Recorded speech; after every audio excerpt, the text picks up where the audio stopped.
Bonjour tout le monde, bonjour à tous. Deuxième prise. Vous ne le savez pas, mais je viens de passer 15 minutes à discuter avec mon micro éteint. Du coup, me revoici pour reparler à nouveau. Yes. Super. Euh, Bon, ça m'a permis de préparer certains trucs pour la vidéo, vous comprendrez. Du coup, voilà, après deux vidéos où on parlait de 2 jours en même temps, on est reparti pour une vidéo où on parle que d'un seul jour, puisqu'aujourd'hui nous allons parler que du jour 7, et regardez ce sommaire en 5 parties. Waouh, il est magnifique ce sommaire, incroyable. Aujourd'hui nous allons du coup parler dans un premier temps de la survie, puisque de nouvelles choses ont fait leur apparition, des choses positives. Je ne vais pas que critiquer dans mes conseils vidéo, je vais aussi dire du positif. En deuxième partie, je parlerai des réflexions préconseils, de toutes nos réflexions qu'il y a eu, de toutes les discussions qu'on a eues avec les différents personnages de cette aventure, quelles ont été les pistes de réflexion, comme ça vous aurez un peu toutes les informations que j'ai eues durant cette journée avant le conseil. En troisième position, on parlera du conseil à proprement parler, de ce qui a été dit d'important, de ce qui a été fait d'important. Et j'ai bien séparé ça avec le vote, puisque vous allez apprendre très rapidement pour qui j'ai voté. Et je vous expliquerai un peu plus pourquoi tel choix et pas l'autre. Tout simplement pour plus facilement que vous compreniez la situation. Et on finira avec à nouveau une pointe de positif, puisque on discutera du retour des boules noires, qui est une bonne chose. Bref, on est parti. Première partie. Alors, commençons par parler de la survie. Le jour 7 se démarre tranquillement avec l'arrivée d'un nouveau concept au terme de la survie, la surveillance du feu et la récolte d'eau, qui sont deux événements, pas vraiment des événements aléatoires, pour moi c'est plus des choses classiques au sein d'une aventure koh. J'espère que là, le surveille-feu a été ajouté suite à un contexte de tempête et tout au sein du RP. Peut-être que ce qui va se passer, c'est que si la tempête s'arrête, on va quand même devoir aller surveiller le feu, mais 2 fois par jour au lieu de 4. En tout cas, c'est très cool, c'est des horaires prédéterminés. Il faut que il y a un horaire très pile, on dise sur le channel spam, je surveille le feu, ce qui permet d'éviter de prendre des points d'énergie en moins, et c'est très cool, c'est vraiment un pur bonheur d'avoir un peu plus de RP survie. C'est très léger, mais c'est très cool. C'est quelque chose qu'on demandait, ça fait plaisir d'avoir une réaction de la part des orgas par rapport à la survie qui, on va pas se cacher, était très simple. Comme je l'ai dit durant ma première prise, que vous n'avez pas entendu, je disais que j'avais trop peur que les orgas disent ok là bon ça fonctionne, ça semble plaire, etc. On attendra la saison 7 pour pouvoir rajouter des trucs. Non, ils ont décidé d'ajouter des trucs au sein de la saison, et du coup ça annonce que du positif, peut-être même qu'on aura d'autres choses qui s'ajouteront au fur et à mesure avec la survie, et ça ferait extrêmement plaisir si ça pouvait arriver, vraiment ça me ferait extrêmement plaisir. Donc faites-le, voilà, c'est très cool, moi ça me plaît, ça permet de rendre la survie toujours plus consistante, toujours plus fun. Bon après, bon il y a toujours des points négatifs à donner sur l'aspect facilité de récupérer de la bouffe. Genre nous concernant, on a raté une fois le feu, on a quand même pu récupérer 3 poissons, enfin même pas, c'est 2 poissons et on était déjà full, on était en mode ah trop pété. Moi c'est grâce à notre avantage. Mais en fait, je me pose des questions par rapport à la récolte de bouffe, s'il y a des limites. Genre, par exemple, si on décide d'aller chercher de la bouffe en forêt, est-ce qu'on est limité à genre 10 images de bouffe avant qu'on arrête? Parce que c'est vrai que si on n'est pas limité par la récolte de bouffe, bah, c'est un peu simple de remplir les caisses pour les autres équipes. Nous concernant, vu qu'on a le kit de pêche, on a un avantage, on n'a pas besoin de galérer en forêt. Si on est vraiment en galère de bouffe, il suffit d'aller un tour dans la mer et c'est bon, on a tout remonté. Mais je me pose la question si on est limité, genre par exemple, si on va en forêt, on est limité à 10 images de bouffe, si on va en crique, on est limité à 5 images de bouffe, si on va en mer, on est limité à 5 poissons, ou à 2 poissons, voire à 3 poissons si on mettait une limite, afin de peut-être rendre la récolte de nourriture plus dure, parce que c'est vrai que sinon, si on n'est pas limité, bah, au final, les réserves de bouffe se remplissent d'un coup et ça sert plus à rien d'avoir un système de survie. Mais en tout cas, c'est déjà une première grosse avancée et je suis extrêmement fan de ça. Si j'étais orc, j'adorerais gérer ça. J'aurais des milliards d'idées. Donc vraiment trop bien. J'attends qu'une seule chose, c'est de voir ce que le staff nous cache pour la suite de cette saison. Voilà. Deuxième partie, les réflexions pré-conseil, on rentre dans le vif du sujet. Le premier conseil, c'était simple de réfléchir en mode bon, on élimine Black Sunny parce que c'est la moins performante. Elle a des problèmes de co, blablabla. C'était classique. Tout le monde était unanime pour cette décision. C'était simple. Là, c'est plus dur parce que entre-temps, on a eu le temps de se découvrir. On n'a pas forcément envie de s'éliminer. On a des personnes qui sont quand même assez actives, qui ont fait leurs preuves au moins dans une épreuve chacune. Samir qui a fait des preuves durant l'épreuve de la... Quoique... Non, elle a pas fait... Non, non. Non, je retire. Il n'a pas fait de preuve durant l'épreuve de la grippe parce qu'il n'a même pas écouté mes consignes. Euh, Bref, ils ont plus ou moins fait tous des épreuves. Et donc forcément, devoir choisir quelqu'un sur le motif de les épreuves, ça devient un peu plus secondaire. On commence à réfléchir avec d'autres pistes de réflexion, que ce soit les affinités, que ce soit l'aspect recherche de collier ou autre, que ça soit l'aspect twist aussi qui fait son apparition, parce que il y avait un truc qui nous embêtait, c'est que les deux noms qui ressortaient, c'était Black Sunny, c'était Bazou et Samir, et le souci c'est que si on votait Bazou, c'était Samir qui sortait son talisman, si c'était Samir qu'on votait, c'était Bazou qui sortait son talisman, et donc on était dans une espèce de problème en mode qu'est-ce qu'on fait, parce que si on perd un autre jeu de confort, enfin un autre jeu d'immunité, parce que confort on s'en bat les steaks, bah, on est dans une merde noire en fait, parce que si Samir ou Bazou jouent leur talisman, ça veut dire qu'on se retrouverait sur un conseil Nono, Glenn, Mamax et moi, et clairement devoir choisir entre les quatre, sachant que c'est quatre personnes qui sont très performantes en épreuve, plus que Bazou ou Samir, c'était un choix horrible. Horrible. Donc du coup c'était assez difficile. Personnellement j'avais tendance à dire viser plus Bazou parce que je lui fais pas du tout confiance, ça a pu le voir à travers ma trust list. Je lui fais pas du tout confiance, je trouve qu'il est faux. J'ai certaines réflexions que je ne suis pas du tout fan. Bref, c'est quelqu'un de pas de confiance du tout et vous le verrez à travers le troisième point, c'est bien ce que j'ai bien fait de penser ça parce que c'est vraiment ça. Euh, Il y a d'autres réflexions qui se faisaient par rapport au vote noir de Black Sunny, puisque on se posait des questions si qu'est-ce que Black Sunny avait fait, est-ce qu'elle avait voté Samir, est-ce qu'elle avait voté Glenn, qu'il avait quand même trahi en disant qu'il ne la voterait pas et pour finalement la voter. Et au final, ça a été un peu le point d'orgue de cette réflexion, en mode, bah, en fonction du vote, s'il y a un colis qui sort, c'est la merde, puisque oui, on oublie ça, mais ça fait 7 jours qu'on est en aventure. Ça fait depuis fin de jour 2, début jour 3, je crois, que le collier a été annoncé à tous les candidats. Et du coup, le collier peut parfaitement traîner en l'espace d'une semaine. Peut-être que quelqu'un a eu la chance de taper la bonne commande au bon moment. Et donc, c'est un risque énorme, le collier au jour 7. Et on ne peut pas prendre. On ne peut ne pas prendre.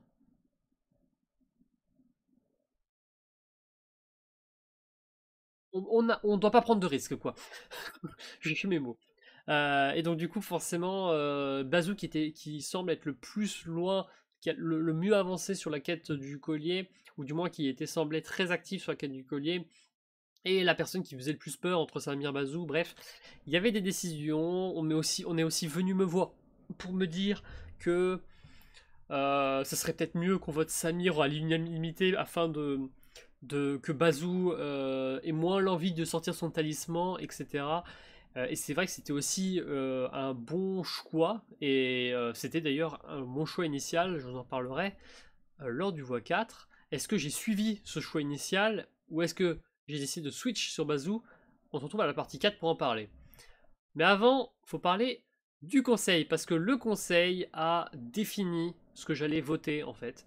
Il faut savoir que voilà, si vous suivez mon confessionnal, vous verrez que j'ai mis un vote du nom de Samir initialement. Donc si j'avais pas été présente lors du conseil, c'est le vote de Samir qui aurait été diffusé. Donc ça indique bien ma phase de réflexion.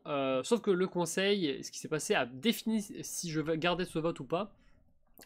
Il y a deux choses à retenir de ce conseil. Dans un premier temps, l'équipe semble en effet valider le fait que l'équipe n'a rien fait. C'est-à-dire qu'il n'y a pas de mauvaise performance au sein de l'équipe.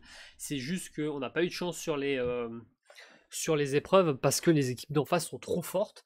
On a toujours tout donné et il n'y a pas de négatif à donner sur ce point-là.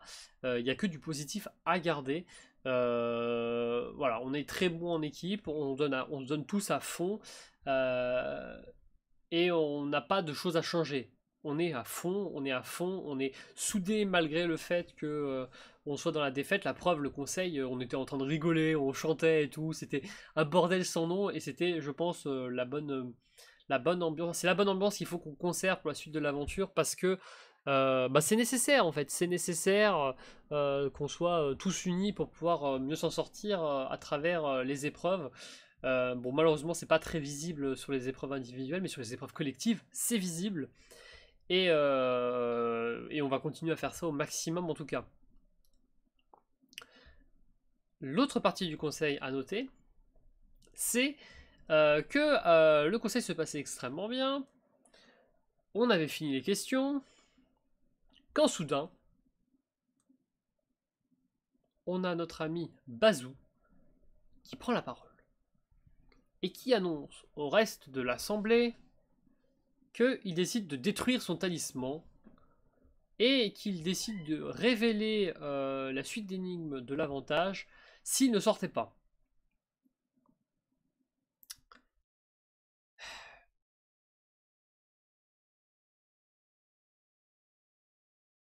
Cocasse.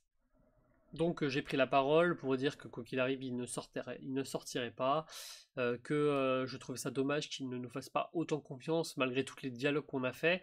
C'est vrai que moi je voulais sortir, mais mon vote se dirigeait vers Samir, etc. Et donc, dans tous les cas, il n'avait pas à faire ça.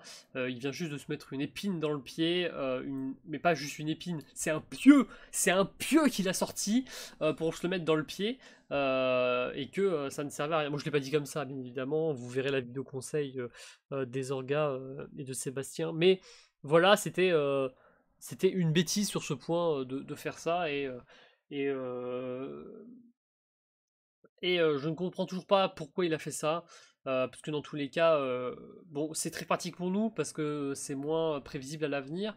Il sera moins imprévisible à l'avenir, notre ami Bazou, à part s'il trouve un collier. D'ailleurs, peut-être qu'il a trouvé le collier. Parce que diffuser une information comme ça, c'est quand même bizarre. Mais après, il était vraiment désespéré, donc perdre son avantage, c'est quand même chaud. Quand même très chaud. Donc ça me surprendrait pas qu'il n'ait pas trouvé le collier. Et du coup, on en revient au vote. Samir ou Bazou? La réponse en image. Alors, attends. Ouais, bon. Je vois encore qu'il y a... À chaque confesse, on perd des spectateurs, c'est rigolo. Euh, bref, du coup, Lange, contre qui souhaites-tu voter et pour quelle raison? Bazou, je vote contre toi ce soir. C'est un peu une surprise de dernière minute me concernant pour te voter. Je vais jouer sur le fait espérer que le vote noir soit au nom de Samir afin de faire passer ce vote comme le vote noir. Bazou, je vais pas te cacher que avec ce que tu as fait durant ce conseil, j'ai un peu dit mes quatre vérités te concernant sur le fait que tu ne nous faisais pas confiance et ton action montre bien que tu n'arriveras pas à nous faire confiance avec l'équipe. C'est pour cette raison que je te vote. Et puis surtout, je cherche mes mots, désolé. Surtout, c'est aussi pour contrer une potentielle utilisation de collier de la part de Samir, puisque voilà, je viens devant le conseil de dire que je soutenais Bazou, et s'il venait à voter de dernière minute comme moi, je l'ai fait à l'instant, mon nom pourrait parfaitement sortir, et c'est pour cette raison que je préfère me protéger. Très bien, ton vote est enregistré. Tu peux retourner sur le salon du camp. Merci. Voilà, vous avez votre réponse. C'est bien en effet Bazou que j'ai décidé de voter sur le conseil. Euh, Alors je donne des réponses, des raisons, je vais un peu vous les résumer à nouveau, bien évidemment dans le cadre de cette vidéo, puisque je vais peut-être un peu plus les développer. J'avais un choix très cornélien entre Samir et Bazou. Pourquoi initialement je devais voter Samir? simplement pour créer l'unanimité concernant créer l'unanimité pour que Bazou n'utilise pas son son talisman. Donc c'était pour pas qu'il prenne peur. Et bien évidemment, puisque Bazou a décidé d'abandonner son talisman, la question était totalement remise en cause. Est-ce que ça valait vraiment le coup que je vote du coup Samir? Sachant que voilà, abandonner son talisman, c'est pas rien, c'est pas une action dénuée de sens non plus. Donc je soupçonnais peut-être même un collier, et j'avais surtout peur de que Samir sorte un collier. C'était ça qui me faisait le plus peur dans cette situation, parce que si Samir sortait un collier, euh, ça pouvait se retourner contre moi, puisque durant le conseil, après la déclaration de Bazou, comme quoi il abandonnait son collier, j'ai pris la parole et j'ai tout simplement expliqué que euh, il n'avait pas à se faire cette solution, de cette réflexion, que dans tous les cas, ce n'était absolument pas prévu qu'il soit sorti, sachant que j'avais dit à Samir, que je ne comptais pas le voter. Bon, c'était à la fois pour le mettre dans confiance et en même temps pour euh, pas paraître, genre pas attirer les votes sur moi. Mais là, du coup, ça aurait pu se retourner contre moi, puisque le vote allait l'avoir juste après, et Samy aurait parfaitement pu mettre l'Ojouji sur le bulletin et jouer son collier. Et là, ça aurait été la catastrophe.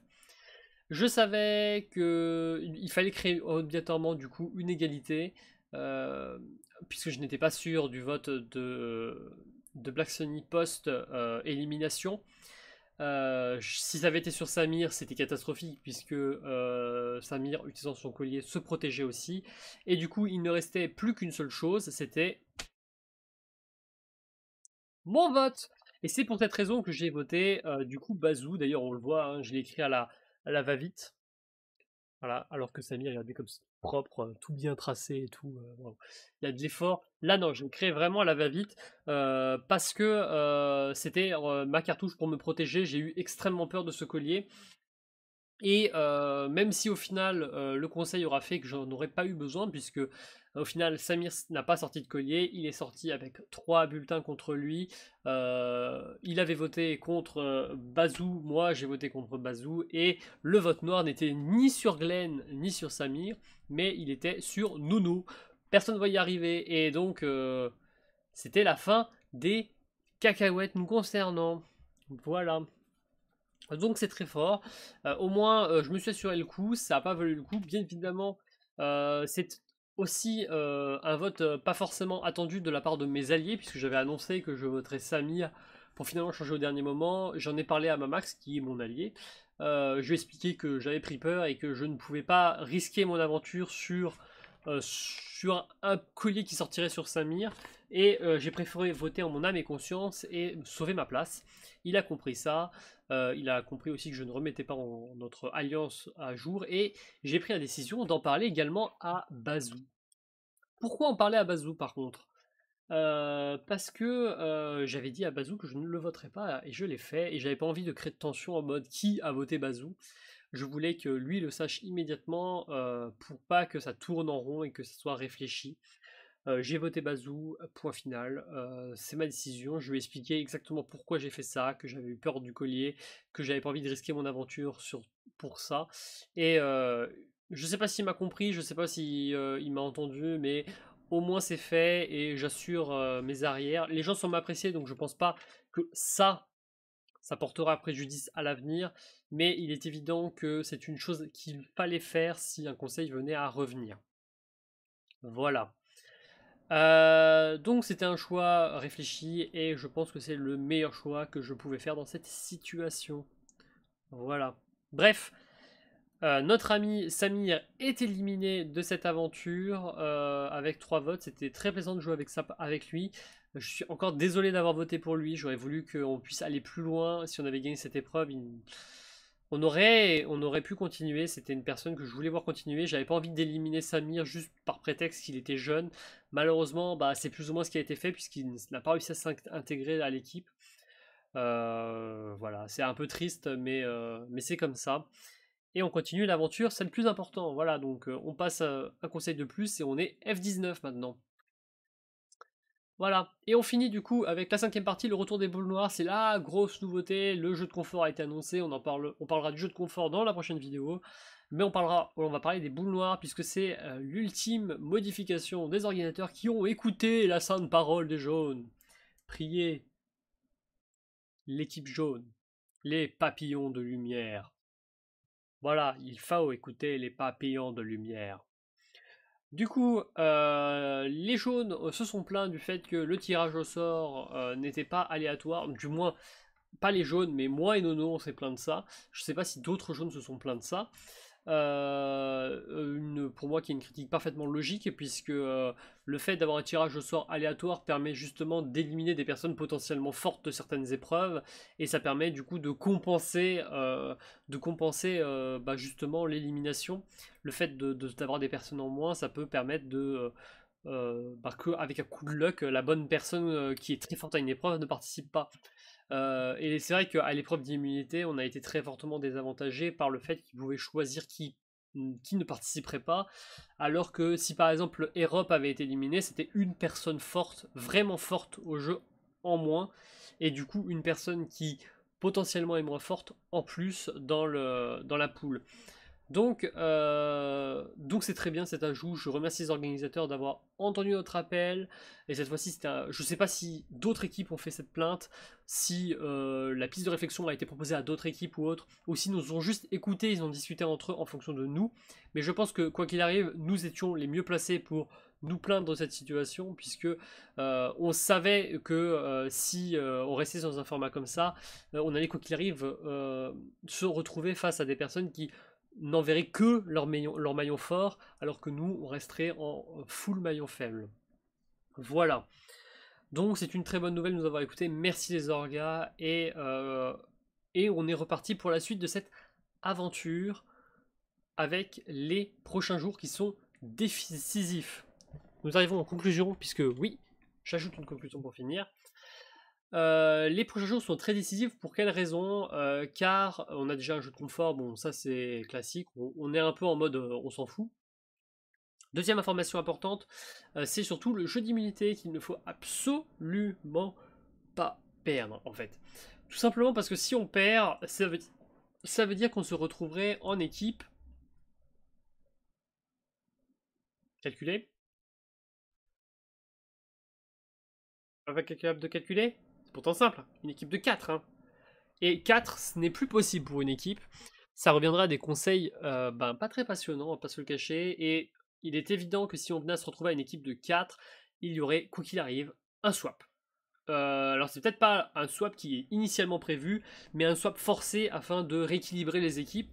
Et donc il y aurait certainement une équipe qui serait dispatchée donc, pour reformer de nouvelles équipes. Je ne sais pas comment le swap aurait lieu, si par exemple l'équipe perdante se voit exploser et on répartit les membres en fonction des équipes restantes.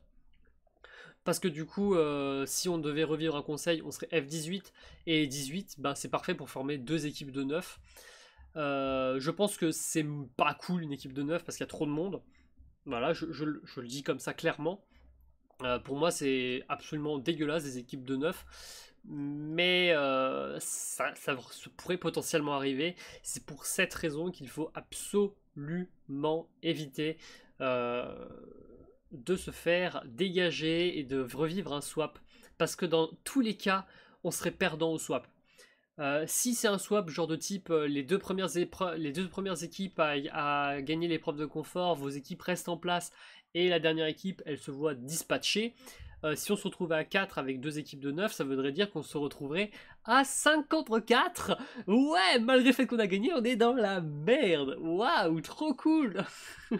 Après, si c'est un swap plus classique en mode toutes les équipes sont réparties, là, il y a moyen d'avoir un peu de chance et de se retrouver dans des équipes un peu mieux réparties. Donc, on verra ce que ça va donner. En tout cas, on espère que il faut qu'on gagne. Voilà, c'est le point décisif. Je pense que là, l'épreuve d'immunité qui va arriver est le point décisif de l'aventure. Si on perd l'épreuve d'immunité, notre aventure est définitivement terminée pour nous quatre. Donc il faut absolument pour nous quatre ou pour les 4 qui resteront suite au conseil. Donc, il faut qu'on s'en sorte et qu'on gagne cette épreuve d'immunité. Si ça n'arrive pas, et ben, c'est la fin. Ça serait la fin forcée. Voilà. Donc voilà, c'est les jours les plus décisifs. J'espère que mon point de vue vous plaît toujours. Petite dernière chose avant de conclure la vidéo, sachez que j'ai pris la décision d'enlever la partie commentaires et la partie notation des vidéos. Alors, il n'y a eu aucun problème par rapport à ça dans les précédentes vidéos. Voilà, je préfère prévenir d'avance. Il n'y a eu aucun commentaire de posté pour spoil ou quelque chose. Il n'y a eu aucun j'aime qui porterait à préjudice ou genre un rush de personnes qui feraient des votes pour passer des messages. Ça n'est pas arrivé. Ce n'est pas arrivé. Je prends cette précaution pour la suite de l'aventure. Et parce que je sais que c'est vrai que j'ai pas forcément pensé, mais il y a peut-être des petits malins qui feraient ça. Donc je préfère prendre mes précautions directement en m'assurant. Sachez que l'espace commentaire et les votes seront remis en public quand la série sera terminée et que je posterai en public la totalité des épisodes. Voilà, j'espère aussi que le petit passage de conseil vous aura plu, intégré au montage. Voilà, on fait avec ce qu'on a et puis on se retrouve bientôt pour la suite. N'hésitez pas, d'ailleurs, comme je le dis à chaque fois, à poser des questions aux organisateurs si vous avez la moindre question. Voilà, ça me ferait plaisir d'y répondre. Et puis voilà. Du coup, c'était l'Ange Yoshi pour vous servir avec une vidéo un poil plus longue que d'habitude. Et on se retrouve à la prochaine pour de nouvelles aventures. C'était l'Ange Yoshi pour vous servir. Et oui, j'ai toujours la marque. Dégueulasse. Piqûre de moustique de merde.